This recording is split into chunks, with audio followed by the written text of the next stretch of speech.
She's about your age, late 20s, laughing with well-dressed professors and grad students from nearby CU Boulder. You, Henry, are out drinking with your pals. You approach her. You are drunk. You are pretty. You are pretty, she says coolly. You are not. You are a future hangover. What? You reply, confused. Someone's buying you a cheeseburger, she says. She flags down the waiter, and 1 week later, you are Julia's boyfriend.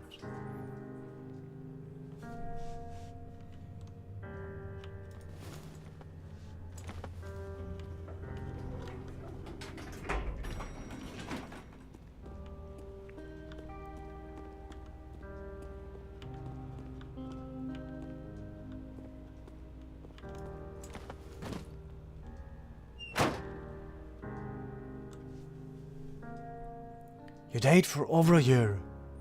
She drives you absolutely nuts. It's great. You move in, you share an apartment near the school with a view of the mountains. You two drink beers out on the deck. You drink beer just about everywhere. Life is good. Julia wants to get a dog. There's a scruffy, undersized beagle. Julia's in love. She wants to bring it in with her to class. There's also one intimidating but gentle-eyed German shepherd. Nothing bad could happen to Julia while walking this dog. He's badass. You pick up the beagle and she names him Bucket. Bucket's a good dog, and a week later you've totally forgotten about the other one. Julia loves him. You love him too. 1979. You took out on the deck. It's summer. 9:30 p.m. and the heat still radiates off the high desert. What do you think about kids? She asks. Kids? They're not very smart or good at much. I'm saying if you and I have some, a couple little idiots. That would be pretty good. In that case, we should probably get married. Yeah, I would say that. You say. These kids are going to be screwed up enough. It's probably for the best that their parents are hitched. You say she's absolutely right.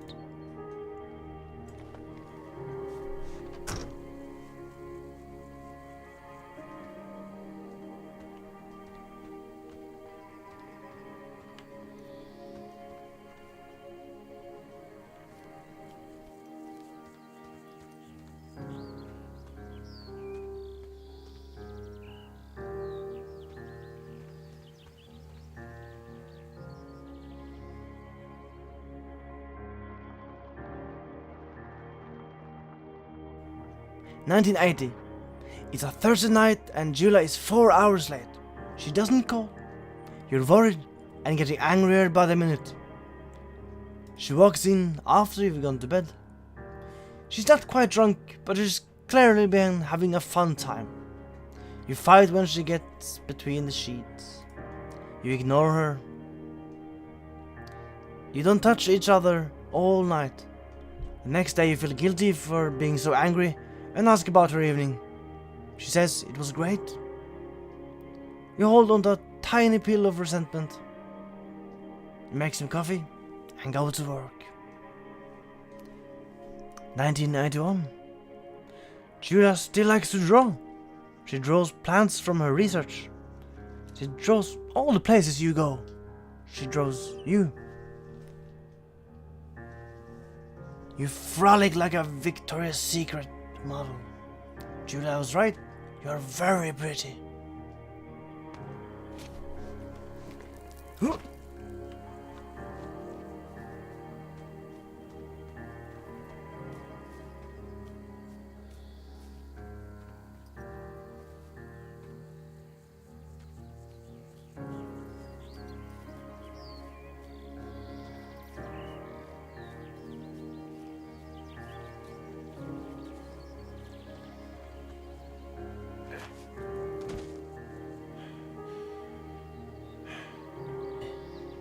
1982. During the summers, you and Julia enjoy walking bucket at night. There's a festival in town. It brings in folks from far away places. One of them tries to mug you with a knife. Bucket gets kicked. Fuck the dog, Julia yells. She gets flustered and has trouble speaking when she's stressed. You confront the attacker. You scare him away. You reach into your pocket like you've got a gun and threaten to kill him. You manage to scare all three of you. He runs away.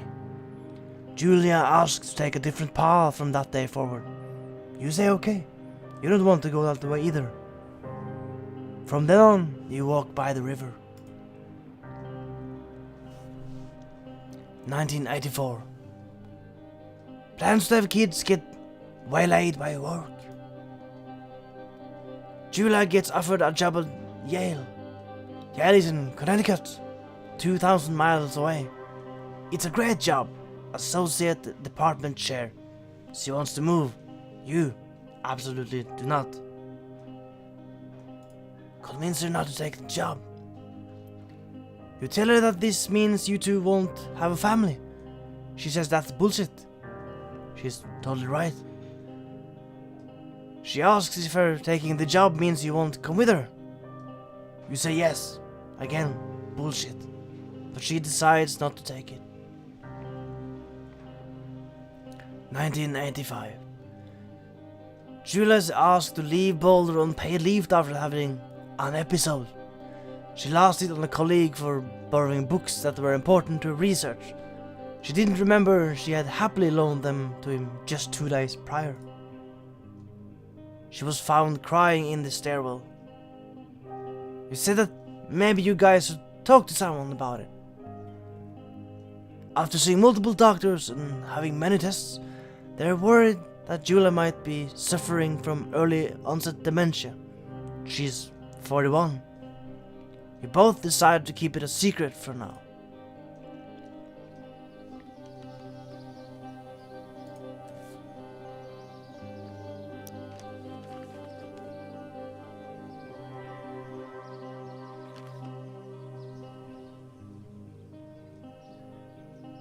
Bucket is getting older. Julia comments that it's kind of nice because she gets in less trouble around the house. A week later, she goes back to the university. 1997. Julia's affliction gets worse. She can't remember things in class. Her research is in shambles. She drives her car to the next town over for no particular reason and has to be brought home by the police. She is devastated. She's sent home on permanent medical leave. Some days you get the Julia who calls you a dope and your unborn children's little idiots. Other days you get a stranger. She pulls you into bed to make love. After 5 minutes she gets into a panic believing her dad is at the door. You tell her family. They are crushed and begin to make trips to and from their home in Australia to visit her. For a while, your friends come by with little things to brighten the day. She gets worse. 1988. You spend your days following Julia around the house. You count the seconds between the 2 weekly visits from Daniel, the nurse. He suggests that Julia could live somewhere else, somewhere with 24-hour care, a home. It sits with you for a couple of months. You are determined to take care of her by yourself, because you love her.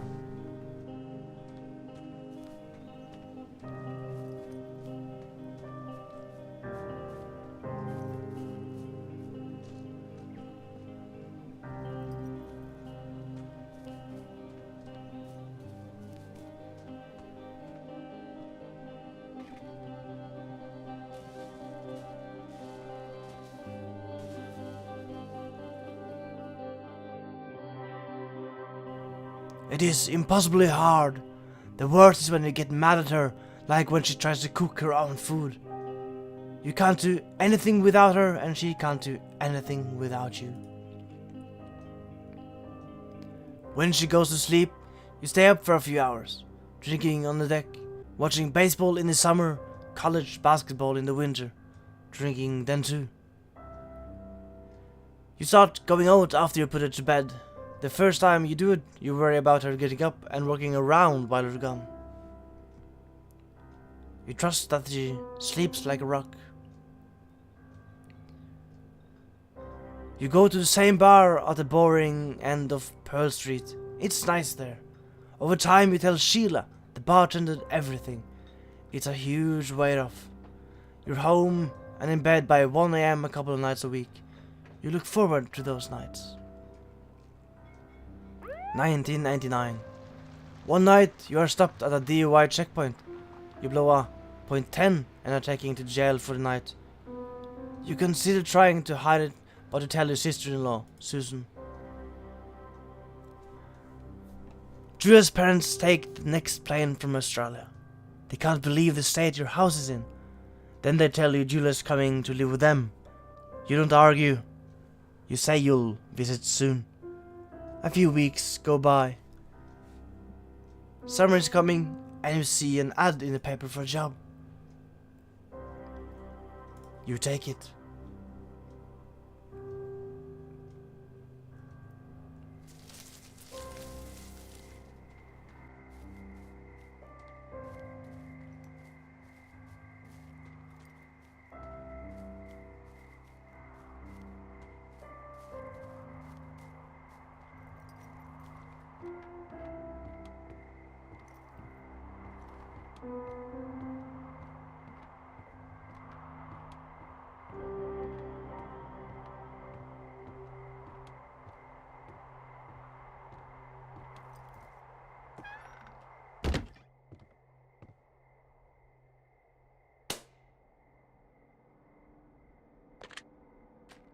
Hello, Two Forks Tower. Hello? Whoever this is? It's Henry, right? Yeah. I'm Delilah. Yeah, that's what the guy said on the phone. So, what's wrong with you? Excuse me? People take this job to get away from something. So, what's wrong? What's wrong with you? That's a great idea. Go ahead.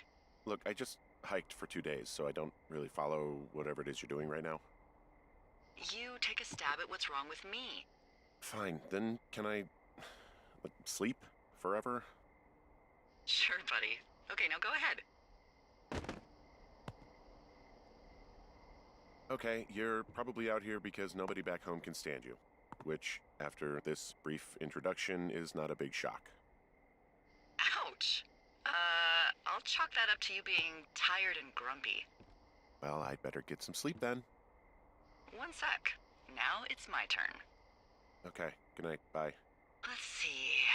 I don't know anything about you, but 9 times out of 10, folks out here simply got dumped. Huh, is that it? Close? Good night. Good night. Welcome to the job. Firewatch. The year is 1989. You're a man named Henry who has retreated from his messy life to work as a fire lookout in the Wyoming wilderness. You probably slept like a rock. Anyway, Perched high atop a mountain, it's your job to look for smoke and keep the wilderness safe. An especially hot, dry summer has everyone on edge. Your supervisor Delilah is available to you at all times over a small handheld radio, your only contact with the world you left behind. But when something strange draws you out of your lookout tower and into the forest, you'll explore a wild and unknown environment, facing questions and making choices that can build or destroy the only meaningful relationship you have. with a round map on it. Do you see it? Okay, yeah, I see it. This is the Osborne Firefinder, invented in 1914 by W.B. Osborne? You use this to spot, you guessed it, What the fuck? What is it? Nothing. You use this to... Oh, fuck me! Good God, language, lady. Out your west-facing window. Are you seeing what I'm seeing? Are those fucking fireworks? Whoa, that's not legal, right? No. You need to get down there right now and stop them. Fire danger is through the fucking roof. Is that really my job? Your job is whatever I say it is. Look, the closest ranger is like 2 days away. Go down there and set him straight. Do I write him a ticket? Easy there, Dirty Harry. Well, Get going. You'll probably need a rope to get down the shale between you and the lake, if I remember right. There should be one in the supply box on the way. The code is 1234. It's actually that for all of them.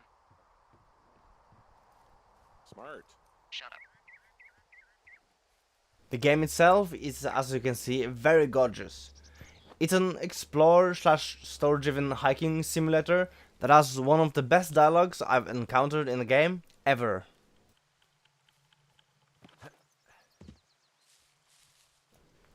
Once the story starts, you'll always want to know what's next and what's really happening. Now and then, I feel it's like they've taken the creepy feeling from the X-Files and implemented it into a game. A gorgeous game, at that. You'll encounter different dialogues and different actions that might lead to a slightly different outcome when it comes to dialogue afterwards. There's only one ending though, so what you do does not impact what's going to happen, but the dialogue might change and some events might change as well. You're not gonna pop your top, are you, Henry? I wasn't planning on it.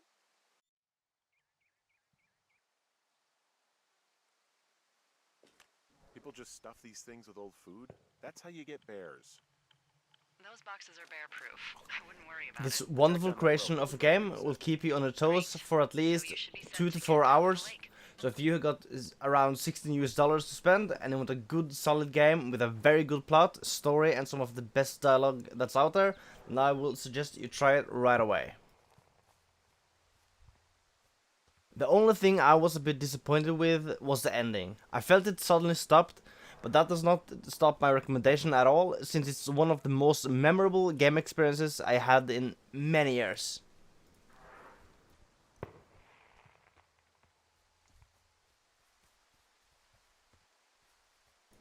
One of my favorite features in the game is without a doubt the dialogue.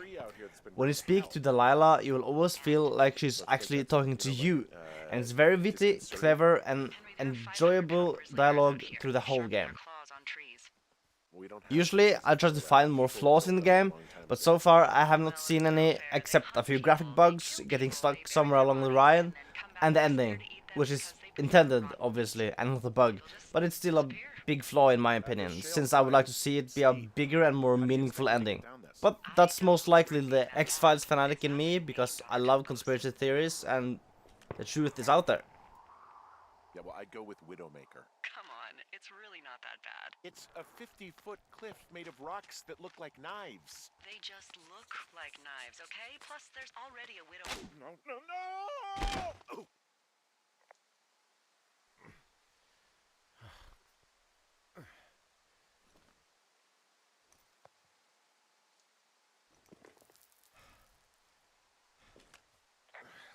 Hey, What the hell's wrong with you? Widowmaker got the best of me. Now I'll leave you to watch the rest of day 1 in the game without commentary, because I simply loved the dialogue here. Please subscribe, like, and check out the description below to check out the links for everything. Off here, just a little away from the shale slide. Well, you ready to get back on that horse, huh? Well, I can't go any further, is what I'm saying. That heads south down to the creek, but you should be able to get to the lake just by continuing west. Without any, mountaineering. It is a hell of a nice camping spot down here by the lake. I haven't been down there in years, but yeah, Jonesy Lake area is perfect. Finding a bunch of empty beer cans. They threw them all over hell. The idiots down at the lake? Yeah, them. I just found where they're hanging out. They left their packs tied up here. Don't fuck with them. The last thing we need is some hikers filing a report about harassment. Oh, look, they decided to have a campfire, too. You know, they color-coded the fire danger signs in case people were illiterate. But I guess that doesn't take into account just plain stupid, does it? What do you know? People with shitty manners drink shitty beer. What, you don't like a cold Musqualite on a hot day? No, I do. But then again, I didn't say my manners were any good. Well, they left their clothes out to dry. It looks like 2 people. What if they're naked? Won't that be exciting? Look, they're obviously still there, so tell them off and then head back. I found a bra. A nudie pyromaniac. Remain professional. There are, panties? There are what? I don't want to say that word again. Why, 'cause you're 12? There's a... Ooh. Yes? There are 2 naked ladies out here. Can you handle that? I found them in the lake. Skinny dipping. Yeah. Is that a guy over there? Oh boy. fine. I'll keep that sort of a thing to a minimum. Anyway, let me know when you get back to your lookout. Hey, I heard some thunder. Yeah, I've got eyes on a storm out to the north. Well, that's bad, right? Because of the lightning? It just means we'll be busy. Hurry home, and try not to get hit by lightning. Yeah, I'm not sure I got a lot of choice in getting struck down. Especially not with your electric personality. Ugh. I see my joke did not spark your sense of humor. Ugh!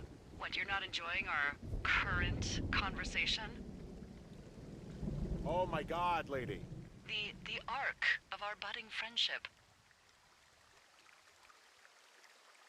How exactly are you in charge? Aw, Henry, that's a good one! You satisfied? Yes!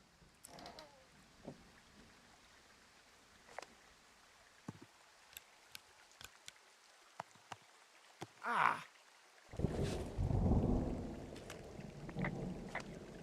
Yeah, I get the sense that not everything in here is useful.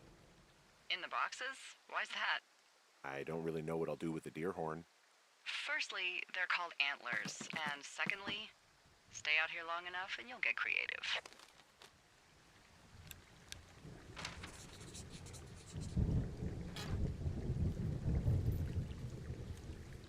What's in this cave down here?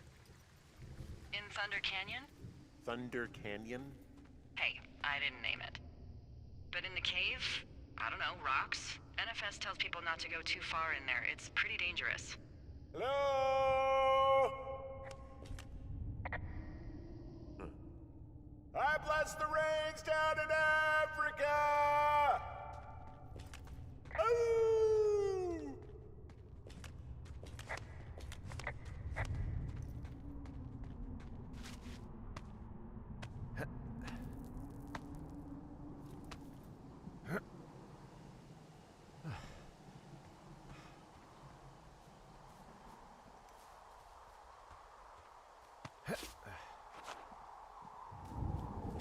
There's some guy out here giving me the creeps.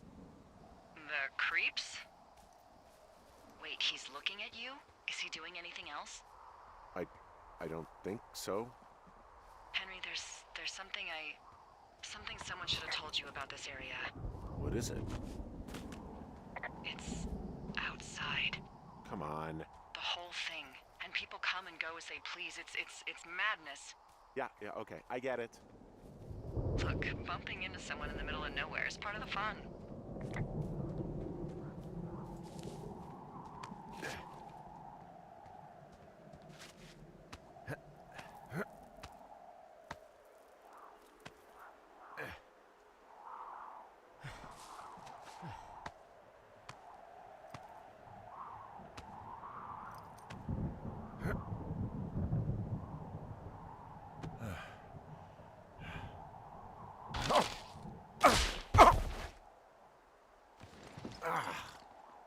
Damn it.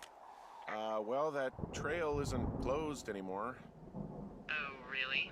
Yeah, I took care of the blocked path. It was backbreaking, but, you know, anything for the service. Hey, you keep your lights on at night? I'm doing a crossword puzzle. I do a lot of crossword puzzles.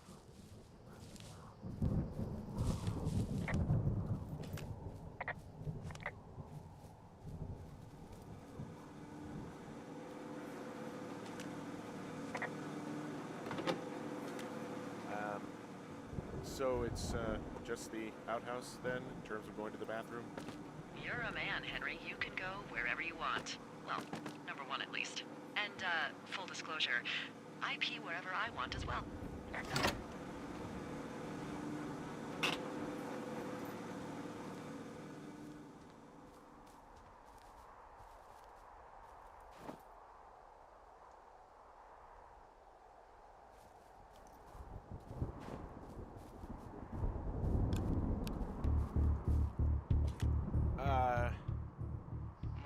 for you? Well, my typewriter is on the ground, outside of my tower. You right? Yeah, look, the wind? No. How the hell You should get inside. Fuck me.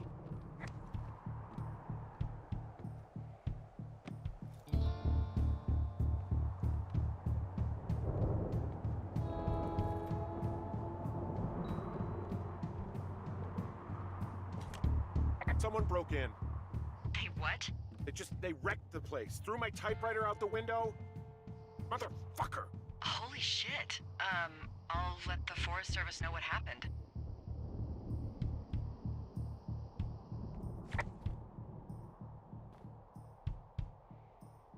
The place is trashed. I can't believe this shit. Okay, I put in a call. That was fast. Yeah, well, do you have any idea who could have done this? I don't know. Who's out here? I mean, I don't know either. I've never had a lookout be a target for violence. Great. I can't believe someone would do this. I mean, I worry about bears and fires, and that's about it, and now I've got to worry about who knows what out there. Okay, in the morning I'm gonna call my friend Patty, who works the desk down in Cody. They keep a list of everyone who's officially been in and out of the trailhead since, I don't know, forever, and see if we can get a list of names. We won't get much, but at least if anything else happens, we can refer to it and see if anything comes up. Thanks. I need you to feel safe out here.